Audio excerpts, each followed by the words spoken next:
We we are so excited to have Hannah Schooner. Is that how you say it? Schooner, close enough. Sorry. No problem. Here as our masterclass instructor for this month with Character Depth with Dungeons and Dragons. She is a theater student and a Dungeons and Dragons content creator, and we're just thrilled to have her. So go ahead, take it away, Hannah. Great. Hi, guys. As she said, my name's Hannah Schooner. I have been playing D&D since I was in middle school. It was my family's family game night pastime. And also I go to college for musical theater. So that's my connection there as well. I have a little PowerPoint that I made just to kind of make things easier. I will bring that up. 1 second. Great. Can you guys see that? Amazing. Yes. Great. Okay, so I would love to hear from you guys first. Your name, what grade you're in, your pronouns that you use, your theater experience, and D&D experience, if any. I just want to know kind of maybe what you want to learn about D&D, or do you already play and you just want to get deeper, or anything like that. Whoever wants to start can just go ahead. Oh, okay. My name is Zane. I'm in Zane. 7th. Hello. I'm in 7th grade. He, him. I've done multiple plays, musicals, and other related things before, and I have been playing D&D for a while. Great. Okay, perfect. Hi, I'm Aaliyah. I'm in 9th grade. My pronouns are she, her, and I've done a couple musicals and theater productions, and I just started playing D&D this year. Amazing. Great. My name is Paige. I'm also in 9th grade. My pronouns are she, they, and I've been in quite a few plays and musicals, and I've been playing D&D for quite a while. Awesome. Okay, great. I don't know if I mentioned this, but I use she, they as well. So, but she, her is fine. If I'm not in the room, they is great as well. So considering you guys have some D&D experience already, then we won't have to go too in depth on like rules or anything like that. But in order to make a really deep character that you connect to, is a place that I like to start, or that my brother, when he was teaching me how to play, liked to start, was asking me what kind of characters from like books, movies, TV shows, or musicals, or plays even, that you really like, and try to figure out why you liked them. Did you like them for their personality? Were they really charismatic? Were they really funny? Were they like super shy and kind of awkward and that made them charming? Or did you like how powerful they were? Like, for example, growing up, I loved Katara from Avatar: The Last Airbender. I just loved the idea of like being able to control water and make it freeze or make it melt or do fun shapes and stuff. And so my first D&D character was a combination of Katara and Arwen from Lord of the Rings. So she was an elf princess that had all water spells. She was a sorcerer, and that just was the coolest thing to me, that I could be like that character. So I would love to hear from all of you if any character comes to mind when you think of that, like a favorite superhero, or if you also watch Avatar: The Last Airbender, or even just like a character from your favorite show that you think is really cool. I would love to hear if there are any like characters that come to mind for you guys. You could put them in the chat, or you could just raise your hand if you think of anything. Hi, John. Yes. Hello. I'm surprised you didn't say Batman. Well, yeah, I mean, that was my next character. And actually, I was going to say, if you wanted an example of how to translate a superhero to D&D, Batman is a great example. This was when I was 11. So Batman was my next character closely after that. But if no character comes to mind for you, that's completely fine. That's just one place that you can start to have that connection. Otherwise, you could start with thinking if you had a superpower, or you were in a fantasy world like Harry Potter or Lord of the Rings, like I said already, or Marvel or DC or any of those universes, like what do you see yourself as? I, growing up, whenever anyone would ask me like, oh, like, you know, if you had a superpower, what would you have? I always said shapeshifting, because I felt like it was the cheat code of superpowers.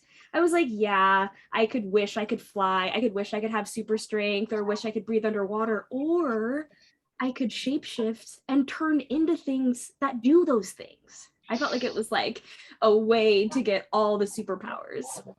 But thinking of like superpowers that you like there are D&D classes that can have like telekinesis, like the ability to manipulate things with your mind, or you could have super strength or super speed, or like all of these awesome things where if you, like growing up, knew that you would have loved to be able to have, like you can have a character that has those things. I like to think of D&D as like a continuation of the imagination game that like you played when you were little. You can be whatever you want to be. There is seriously no limits, and that's amazing when you really think about it.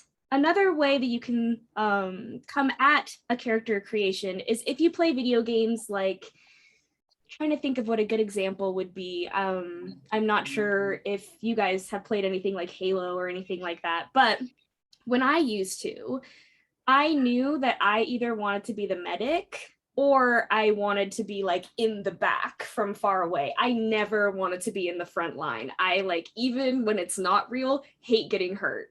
The idea scares me. I'm like, no, thank you. But I will help people who are hurt, or I will be in the back and take people down like slowly. So I knew that I would either like to be a cleric who also, like, you know, heals my companions when they're down, or be a spellcaster that fights from far away, or an archer that also fights from far away, like Legolas from Lord of the Rings. I had another character based on him. So a really great way to like have a character that you really connect to is either having that character that is just like that character from a book, movie, or TV show that you really like, or like if you had this persona of when you were little, you were like, oh, like I'm the princess, or I'm the knight, or I'm the mermaid or merman, or anything. You can create that for yourself, and it's the coolest thing. So yeah. I have a question for you, Hannah. Yeah. So when I was young, one of the things, there were so many characters, so many superheroes, and I was always in the comic books. Mm-hmm. My deal was not, I wanted to fly, I wanted to do this, I wanted to be super strong or whatever. I wanted to be the super smart guy, like a Reed Richards or Tony Stark. Absolutely. Or a Lex Luthor, who was able to go ahead and, because I thought if you were smart enough, you could make whatever you wanted and have whatever power you wanted. Absolutely. So tell me about a character or a class that is kind of like that. Is there a Tinker class? Is there something like that? There is. What type of things can they create for themselves to have to empower themselves, or to empower their companions? Yeah, so what comes to mind for me, it was a class that was only recently developed, I'd say like 5 years ago, so it's fairly new. It's called the Artificer Class, and it is basically what you would envision Tony Stark to be in this world. This is a class that is a kind of, it used to be a subclass of the wizard, which is the spellcaster that uses intelligence, so definitely the smartest of the classes. It used to be just a subclass of that, but now it's become its own class, and they also have access to the wizard spell list, but they forge magic items. And magic items can also, if you don't if your character doesn't naturally have access to certain abilities, magic items can give you those. So for example, if you are a wizard and you're not very strong, there are gauntlets of ogre power that your artificer companion could make for you that will give you a strength of 20, which is the maximum score you can have. So starting at lower levels, you can make mostly just buffs, which buffs meaning they enhance your abilities, or they like give you bonuses when you roll for certain checks. Like there are rings that you can wear that will save you from like fire attacks and things like that. But the Artificer class, when you level up, can create even like more a vast list of magical items, and even depending on your dungeon master, you can collaborate to create one. For example, in my campaign that just ended that I did over the last year or so, I was playing Jessamine, a little halfling cleric. I love her so much, and a quirk that I gave her was that she was obsessed with tea. Like she just loved tea. She was like Uncle Iroh. So everywhere they went, everyone would be like, oh, I would like, you know, some wine, or I would like ale. And I was like, do you have any tea? And so my artificer friend, for my character's birthday, forged a special teapot that you could think of whatever kind of tea you wanted and it would pour it for you. So super cute. Like you can, as an artificer, create any kind of magical item you can think of with collaboration of your dungeon master. So that, John, is what I would say. If you wanted to be a Tony Stark, that would be a great way to go about it. Great. So that is one example. The Artificer class wasn't on here just because that was, again, like a more recent development. But ways to translate the character, or like what your answers to those previous questions could be, there is a great flow chart that I found that I think would also be really helpful for you guys. It kind of gets cut off here, so I will also share this link in the chat. We don't need to go through this right now, but if you aren't really sure where to start, you're not really sure, oh, that was a direct message, sorry, send that one more time. If you're kind of lost at like where to start and you're like, oh my gosh, there's like so many classes, this is a great like fun little flow chart that has like questions that can lead you on a path of knowing what kind of character you want to play. Like, for example, the first question, do you want to cast magic or smash things?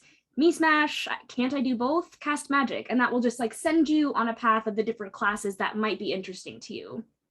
I love doing both, and I also love animals. And so I have made a ranger, which is basically a, the best way I can describe it is like if you took Aragorn from Lord of the Rings and Legolas and kind of like mixed them together. And if that sounds like gibberish to you guys, basically a very nature-centered archer that has expertise in a lot of different skills and also has a connection to animals. And they have a little bit of spell casting, but not a whole lot.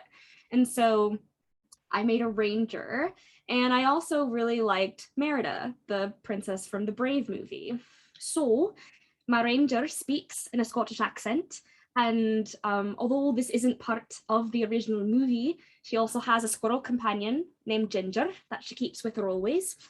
And I started with what kind of person I wanted to be, and I wanted to be very strong, strong-hearted at the very least. And also, I just really admired the power that these characters have and the like fiery personality. And so I kind of went from there. And that leads me to my next thing for like creating character depth. So great, like you have this idea, you have a character, but like how do you deepen that connection to this character? How do you know like where this character comes from or how they would interact with other people? So as I said before, an awesome thing is you can literally be anything you want. It's the coolest. So you can be royalty, you can be a thief, you could be Robin Hood and be a thief that steals from the rich to give to the poor. You could literally be raised by wolves in the wild. There's a background already made of that. Who do they know? Are they traveling alone? Do they have like connections to higher ups? Are they in a new city and they don't know anyone and they're kind of are just traveling to learn new things? And why do they want to be an adventurer? So this is a question that you'll have to ask yourself from the get-go, because the one thing in every D&D game that you will be is some kind of adventurer. And so either you're in this group of people, however many people you're playing with, either for the first session, you already know them, you've been working with them for a while, or you are brought together and you meet each other, or maybe you were all hired by the same person to do a quest, but there is a reason that you are in that situation. So for my character, Jessamine, she was a cleric, and she was chosen by the higher up people in her church that she came from to go on a mission to like help people that were in need. And on that way, she picked up and found the other people that she was with. So there has to be a reason that your character wants to adventure. Do they want glory? Do they want power? Do they want history to remember them? Were they wronged when they were little, and so they want to be able to prove that they have what it takes to be a hero? Are they looking for something in particular? Do they just like are bored with how their life has been going and just want to be like something else? Like, it can be anything that you want, but there has to be a reason that you find yourself wanting to be an adventurer. Something that a lot of people don't always think about, but is always helpful before your first session, is deciding what your character's personality is. Deciding, oh, I want them to be super strong and all of these things is really great for the initial character creation. But sometimes you're like, but how would they react to things that happen? For example, they could be super friendly, easily scared, complete nerds, or like don't understand sarcasm. There was one time where my character was literally Patrick from SpongeBob SquarePants. So like my party members would be trying to tell me things and I would be like, I don't get it. Like, and it just creates funny like role-playing moments that just bring the characters to life a little bit more. Another resource that I will show you guys, this is a random table. You can roll a D100 and that's usually just 2 D10s together, and these are like random things that you could have that will just bring like your character to the next level. And you can also just read and like choose one you like. Like maybe they're a germaphobe, maybe they're like super laid back and they don't get scared easily, maybe they like, it's just things that will like bring them to slightly more humanization instead of just an idea of a person. It'll make them more of a person. Send that to you guys. So that's a really helpful chart. I use it all the time to make like little quirks. Like that's, I mean, the quirk for Jessamine was how tea obsessed she was, but yeah. And then forging how they talk, I kind of showed you a little bit about that. Do they use an accent? And if you want to go with an accent, go with one that you already know. Or if there's an accent that you want to learn for like your theater experience even, then like pick and learn an accent. And honestly, practicing it by being a D&D character is like a great way to do it. And that's how I started practicing my Scottish accent. And now it's on my resume as a special skill. And it wasn't before I had to do it every Monday night for like a year. So you can also play around with like pitch, like are they like really high pitch and they talk like this, or are they like really low pitch? Like there's so many things you can do, and it's just asking these questions for yourself of like, how do you want to interact as this person? And also for role playing, it's the same thing as improv, right? It's like yes and. One thing that will make your experience like so much better is just remembering that.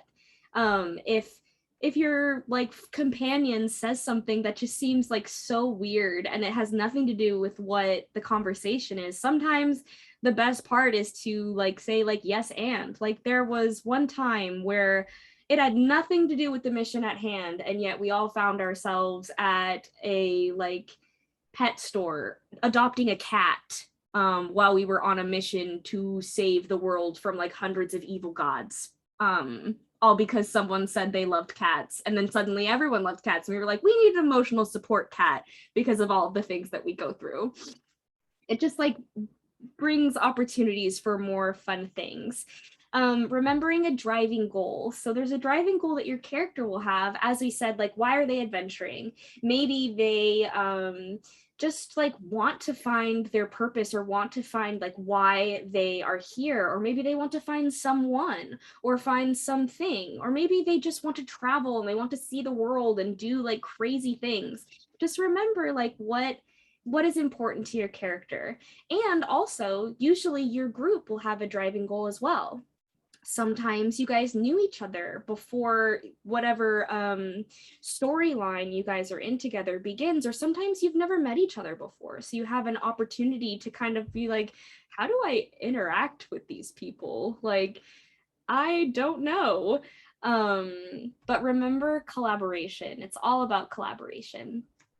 The only times that there can be kind of like upsets at the table, if you're not all friends to begin with, is when you're not collaborating. Just remember that it's a group story that you're building with all of these friends, and so just remember that as you're going along.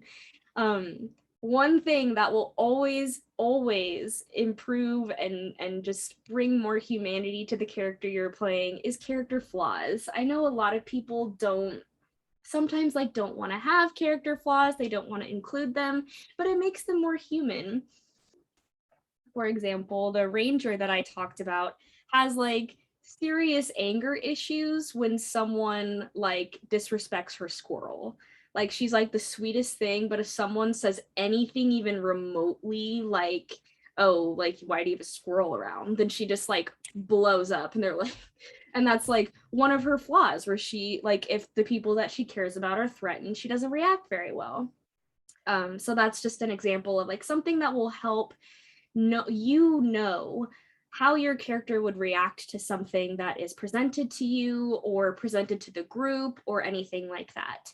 And practice how you speak outside of the game. Like I said in the previous slide, if you know that you want this character to speak a certain way, but you've never really done that before, like it's the same thing as you would be practicing a voice for like a character in a show you're playing. Just like start speaking during the day, like speaking to yourself, speaking to your pets if you have them, speaking to your friends, your mom. Like the amount of times that my mom has had to sit through a D&D voice I'm working on, I will not admit to you because it's a little bit embarrassing of an amount of time. But for example, like don't be afraid to practice because it'll just make you more comfortable, especially if you do want to try a new accent for something. And try not to think too much. There's no wrong answer for this. Like what would your character want to do if presented with certain information, or how would they want to react? So have you guys ever heard of D&D Beyond? Yeah, I used it to make like 2 characters or so far. Perfect. What about you, Malia or Paige? Have you guys used D&D Beyond before? Yeah, I've made quite a few characters, and I'm a DM, so I use it all the time for NPCs and stuff. Perfect, great. So I don't really need to go too in depth about that. There's also printable character sheets. I wasn't sure how much you guys would have known about it before. But sometimes my favorite pastime is just D&D Beyond and just like creating characters off the top of my head. So one of the things also that you need to remember is, as a DM even, it's like what you're doing is just writing and improving a story, a play, sometimes a musical if you have a bard in your party. But like, that's so amazing. It's like, it's the same kind of character analysis that you would do if you were presented with a story that was already created and then just wanted to deep dive into what is this character about, like what happened to them when they were little that led them to this place. Except the great part is it's all in your hands. You get to decide, like, if they're you get to decide if they come from a really happy place and suddenly they're facing something that like kind of shakes them a little, or maybe they've had a pretty rough childhood and now they have an opportunity to escape it and become something that they weren't always sure they would be able to be. It's, if you start thinking about it just like that, where this is a story that you are writing with your friends, it's really cool. And as a dungeon master, if either Malia or Zane, if you're interested in also becoming a dungeon master, one thing that you have to remember is that although you are coming up with the kind of like skeleton for the story, is that sometimes your players will come up with something that you had no idea or like didn't even think about. For example, I wrote a murder mystery one-shot like a couple years ago, and I played it with my friends that have never played D&D before. And I had like all these clues planned out and like this like very like obvious plot of like who done it. And then I'm hearing them like talk to each other and they're like, what if she did it herself because blah blah, like, and they like had like all of this stuff, and I was like, scratch out on my notes, and during the break I said I need 20 minutes, and I made it that she did it, because that like I was like, that's actually so creative. And then they felt like they were so like, whoa, like I guessed it, that's so cool. And it's like, I mean, it wasn't that, and then you said it, and then I wanted it to be that so badly. So just like, don't be afraid if you want to become a DM to like throw caution to the wind and like change up your story a little bit, because sometimes all you need is just a crazy theory from one of your players and how excited they get about it for you to be like, maybe it should be that. I love that. And just like we were talking about for role playing, take what the dungeon master gives you and yes and it. Sometimes players will like, I mean, never underestimate a good shopping episode is what I will say, because I don't know if you've experienced this already, Paige, but your players will want to shop, and you're like, you don't want to go fight the dragon, you don't want to go, you know, look, they need help, and they're like, yes, but how many different kinds of cloaks does this general store have? And then you're like, okay, I guess we have to fully flesh out this general store now. So and always appreciate those moments. I know that there's a group I was in, our beach episode was like the funniest episode ever because nothing happened, and yet it was like 5 hours long that we played together. We made like sand fortresses, because sand castles, we were like, that seems too normal, like what is it, like sand fortresses, and like making funny shapes in the water, and like, so shopping episodes, beach episodes, all of it. It doesn't always have to be some like epic thing for it to be a blast. And just remember to stay true to your character. If you're like, you know, in the middle of role playing, just remember their purpose, as I've said. But I will warn you of the dangers or gray area of it's what my character would do, that phrase.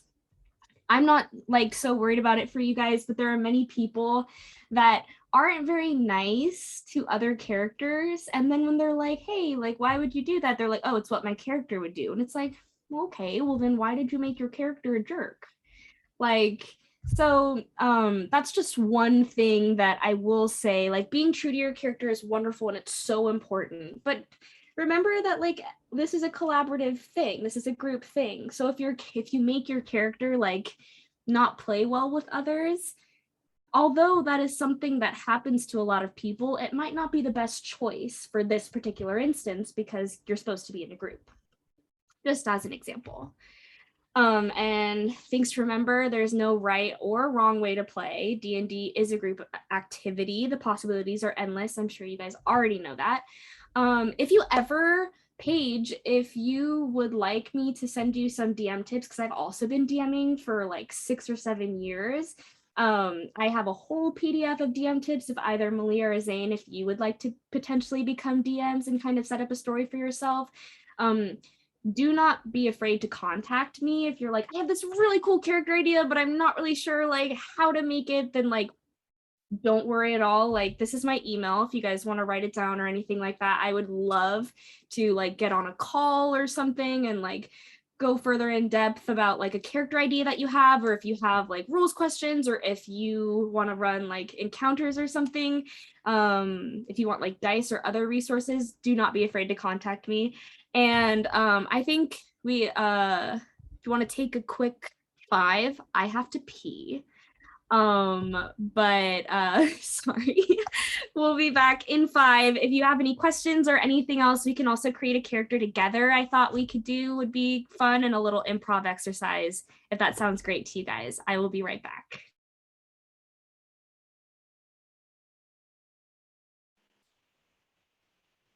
I will pop in for a couple seconds if you can see me, because I pinned her so you can't. That we are going to have a production of Matilda coming up soon, and Malia's in it actually, so you should all go see Malia. But yeah, the tickets are on sale, and I'll put the link in the chat. It should be really fun. We're also going to have some spring classes starting in January, so if there are more things at the conservatory you would like to try, I'll put that right in the chat. And the rest of our master classes, if you like this one and there are more that you like, we have a podcast on Spotify that has all of them, and our YouTube channel also has most of them up. So if you have anything else in the theater music world that you're interested in, we have those classes for free there too. Enjoy your break.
Perfect.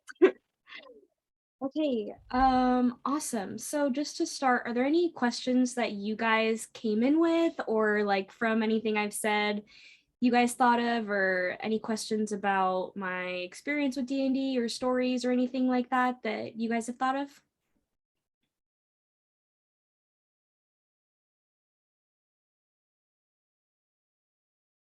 Okay, cool. Just wanted to share. Oh, have you learned anything you... Oh, gosh, yes. Actually, so a question in the chat, have you used anything you learned from D&D in an actual role? So ever since I started playing D&D, I have become so much better at my improvisational skills, like in school and in classes like that. And also, we've kind of done some experimental things at my school for shows, and it has just helped me think so much more quicker on my feet, and also just not think of improv as like a super stressful thing. It's like when you come at it from like, oh, I'm just playing me and we're telling a story, sometimes it just like takes the stress or anxiety about like, I'm improving kind of out of you for that. So that can be helpful. I've also used my accent that I developed for characters like so many times now. And I feel like they kind of have gone hand in hand with like helping me just develop more accent work, and also my writing. It's improved my writing as well. So thank you for that question. So if you guys don't have any questions kind of on your own, I was thinking we could make a character together and kind of see how that goes. What do you guys think? Sure. Cool. Great. All righty. So let's do this. So Paige, you're probably super familiar with this. Zane, you said you've used this once or twice, and Malia a couple times too, right? Nope, not at all. Okay, great, perfect. So this is called D&D Beyond. As I've said, it is a fantastic resources for both players and dungeon masters, because you can also search anything. It has monsters, it has spells, it has this, that. So this is a great place to have an electronic character sheet while you're playing. But there's also paper character sheets if that works for you as well. But does anyone have like a pop culture like superhero or anything that you'd like to make a character based off of?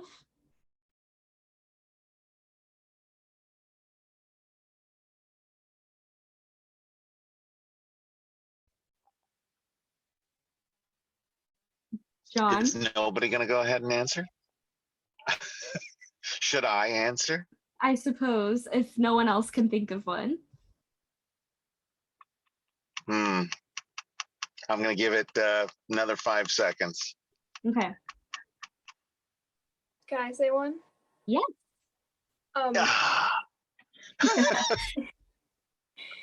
Wanda Maximoff from our Great choice.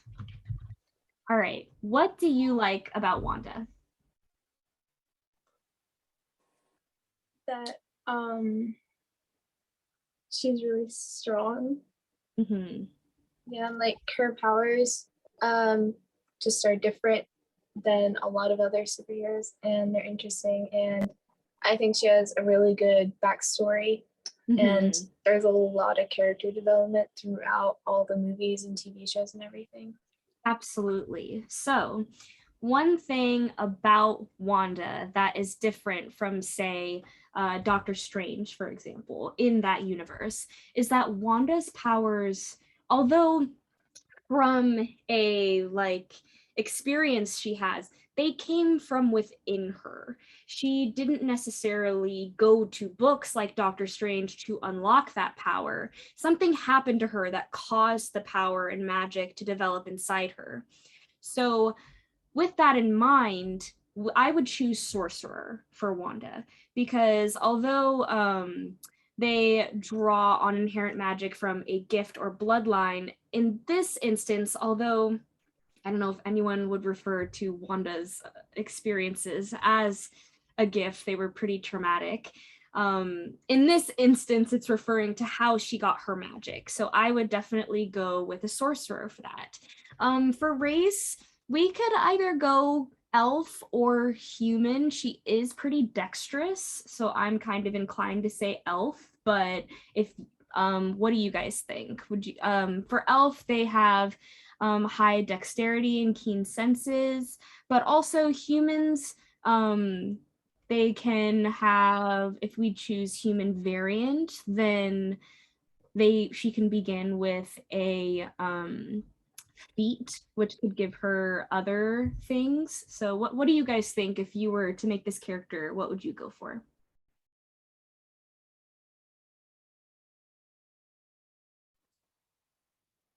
Probably an elf. An elf, yeah, that's what I was thinking too. So I would say like a drow maybe, but yeah. Unfortunately, one thing I will say about D&D Beyond is for certain things, if you don't have like all the things unlocked, you can't pick them, but you could always homebrew a drow. But I absolutely agree, a drow would be a good choice. So one cool thing about elves is that you all get a cantrip from the wizard spell list, like no matter what class you play. Now Wanda has a lot of kind of like fire, mind stuff. I'm trying to think of which of these would be. I could see Firebolt, I think would be a good choice for her. Mage Hand for a lot of the WandaVision kind of cooking stuff, her ability to control things without actually touching them. Yeah, what do you guys think? I would either go with Mage Hand or Firebolt for the starting. Minor Illusion is also a good choice. Thank you, chat. I do know that as a sorcerer, you will have access to other cantrips as well, so that can definitely be another one. But if we were to choose just one off the bat, I think that Firebolt or Mage Hand, Wanda definitely would have. Why don't we go with Mage Hand, since that's something kind of established from the beginning of WandaVision that she doesn't have to touch things for them to move. Extra language, kind of. These languages aren't super like well translated for Wanda, but since she is an elf, we could go that she also knows Sylvan, since it's kind of like the Latin of English. And so she is a sorcerer. So do we want to make Wanda kind of at the end of WandaVision or towards the beginning?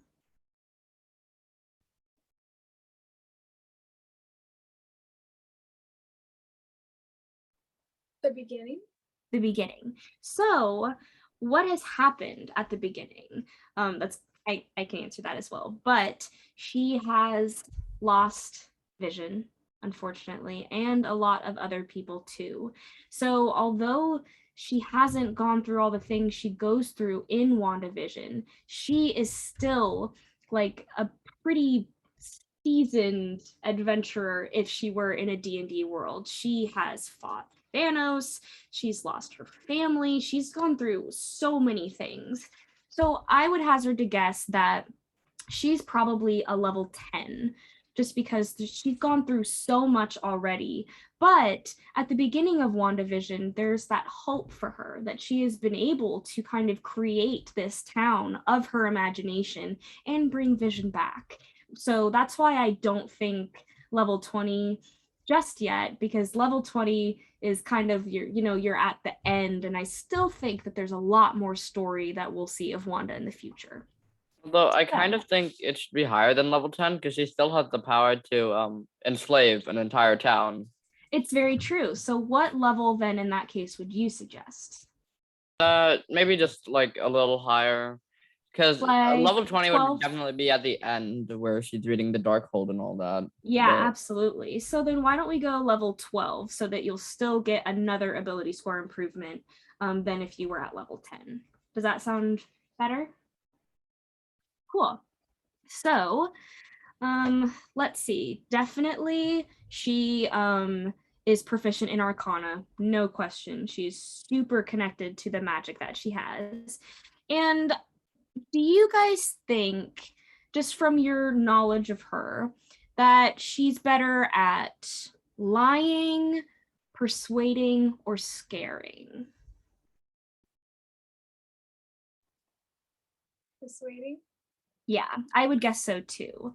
Because one thing about her is that she's not trying to deceive the people in the town. She like legitimately up until a certain point in the show thinks that that's real, but she also is very persuasive, especially in the I think it's the 70s episode, the one where they're doing the magic act. She's very charismatic. She's very good at getting and persuading a certain course of action. Although she can be intimidating, I would say that is when she feels like she has to be. But that's just my opinion. So as an origin, I'll also, if you guys have an idea for a kind of origin that you think, I think that an aberrant mind sorcerer could be. Yeah.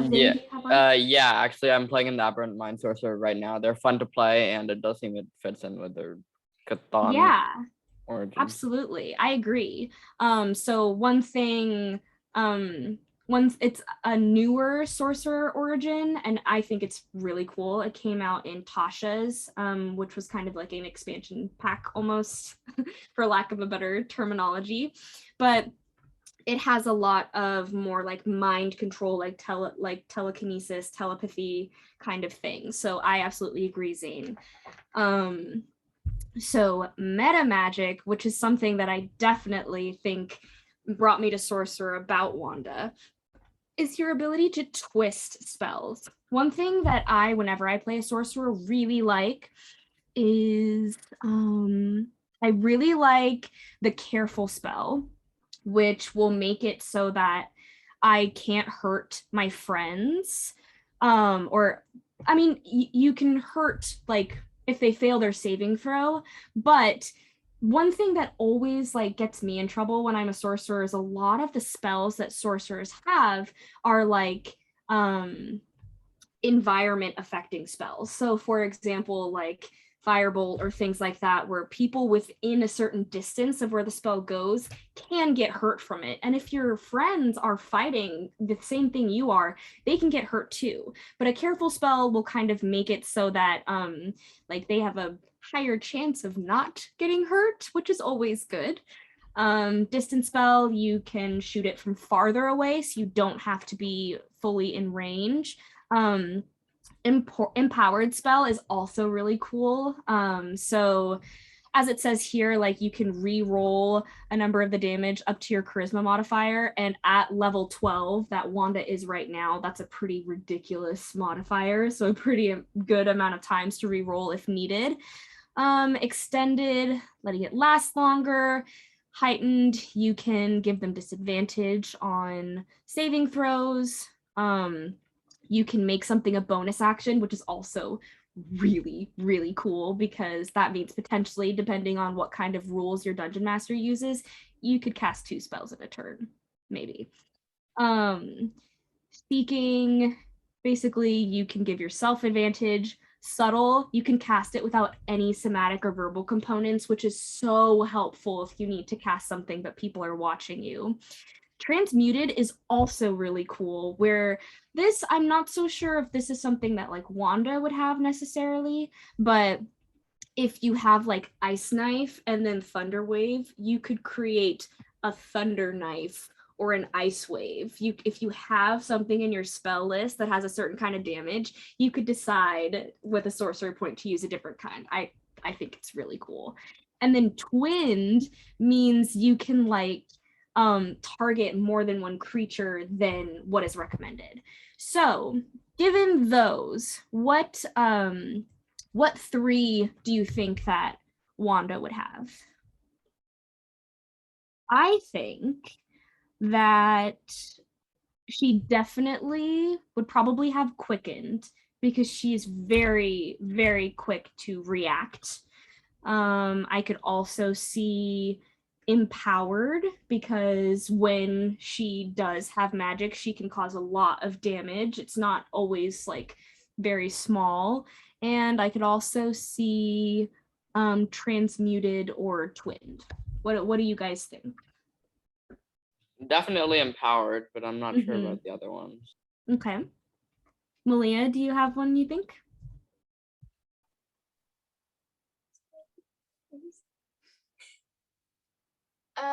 Careful and subtle, maybe.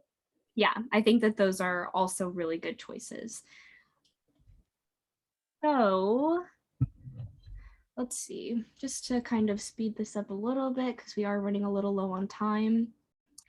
In order for Wanda to be able to have all of this magic go through her, especially when it shows how the town in WandaVision was created, she has to have a high constitution score. It's basically like her ability for her body to handle the magic that flows through her.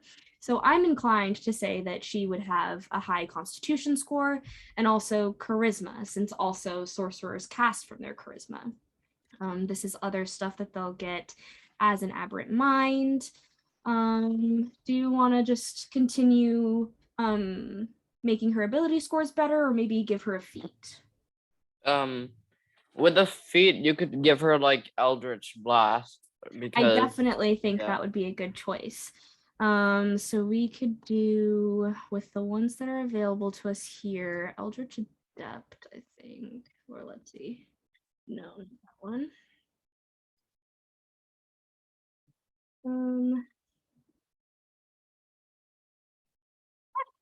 Meta Magic Adept.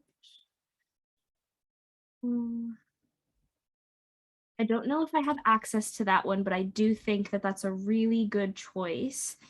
Let's see what this would give us. Okay. This might give us something. Hex maybe. Yeah. I think that Hex, although I do think Eldritch Blast is probably a better choice. I don't have access to it at this time, so I think Hex is probably a close second. And then I'd say we can give her some more dex and another constitution. So now we get to pick some spells. I know that this can be like a pretty lengthy process, so we're not necessarily going to take like a whole lot of time, but just let's see. I definitely think that telekinesis is something that she would have. Hold monster. Yeah, hold monster, I was going to say as well. Dominate person, I think she could also have. Let's see. If you guys see anything that you think sounds right, go ahead and shout them out. Creation. Where'd it go? It's down. Yes. Thank you. Yes. And also maybe animate objects. Yes, absolutely. I agree. I think Wall of Fire too.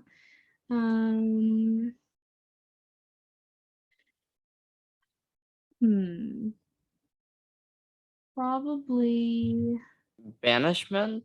Yeah, I was gonna say I think banishment would work for sure. I could also see hypnotic pattern. Basically helps you. Oh, she definitely has fly, 100%. I'd say fireball.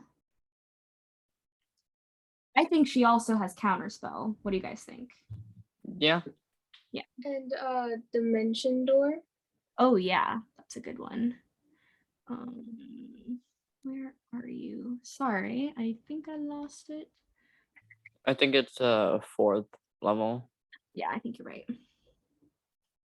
Oh yes, cool. All right, and then we get some cantrips. We get 6. So control flames, I think, is probably a good one. Firebolt. We already have Mage Hand from being an elf. I think mending she could have because she can kind of repair things that have been broken or ripped. Mind Sliver and a minor yeah. illusion. Yeah. So actually, doesn't she already have Mind Sliver from Aberrant Mind? Yes, she does. That's a good point. But I think message, because she could probably communicate with someone from far away. That sounds like something she could have. Also, prestidigitation, I think she has as well. Yeah, great. And then for abilities, just for simplicity, we'll do standard array. Charisma highest, I'd say constitution second. What do you guys think is like the least important thing for her to have? Like what could be her dump stat? Wisdom or intelligence for sure. If we gave wisdom, then she wouldn't have a very high perception score, and I feel like when she's not kind of tricking her own mind, she is pretty perceptive. But I agree, she doesn't necessarily need to be super intelligent. I would say dexterity, wisdom, and then strength. What do you guys think? Does that sound like something that would, yeah, cool. And then description, there aren't very many backgrounds Haunted available. one. Haunted one for sure is what I was gonna say. Great. We'll do probably survival and investigation. We can do that later. And yeah, so although it's not like fully done, Malia, this is what your character sheet would look like once you finish creating a character. We can also change the color. So let's see, move this over here. When you think of Wanda, is there like a color that comes to mind for you? Obviously red, but I think more of this like blood red color than like the bright red. What do you think? Yeah. So, if Malia, once you've made a character on here, it has all the stuff lined out for you that you need to see. Here's your strength, dex, constitution, intelligence, wisdom, and charisma. Your current and max hit points, your initiative score. It has all of your skills lined up next to you. And also something that's really cool that is a newer thing is say like, you need to make an arcana check. Now there's like electronic dice if you don't have your dice with you, where you can just like click on it. It like rolls it for you. I know. Anyway, you probably already knew about that, but I think it's really cool. And so you'll have firebolt and all of these great meta magic things, and these are your spells. So that, although speeded up since we don't have a ton of time, is just like one way that you could make a character from a movie or like TV show or anything that you admire or like. So that's just an example of something that you can do. That was a great idea for a character. I know a lot of people, especially after WandaVision, have made like Wanda as Aberrant Mind Sorcerers. It's a really cool choice. Yeah, so do you guys have any questions just like for me? Like,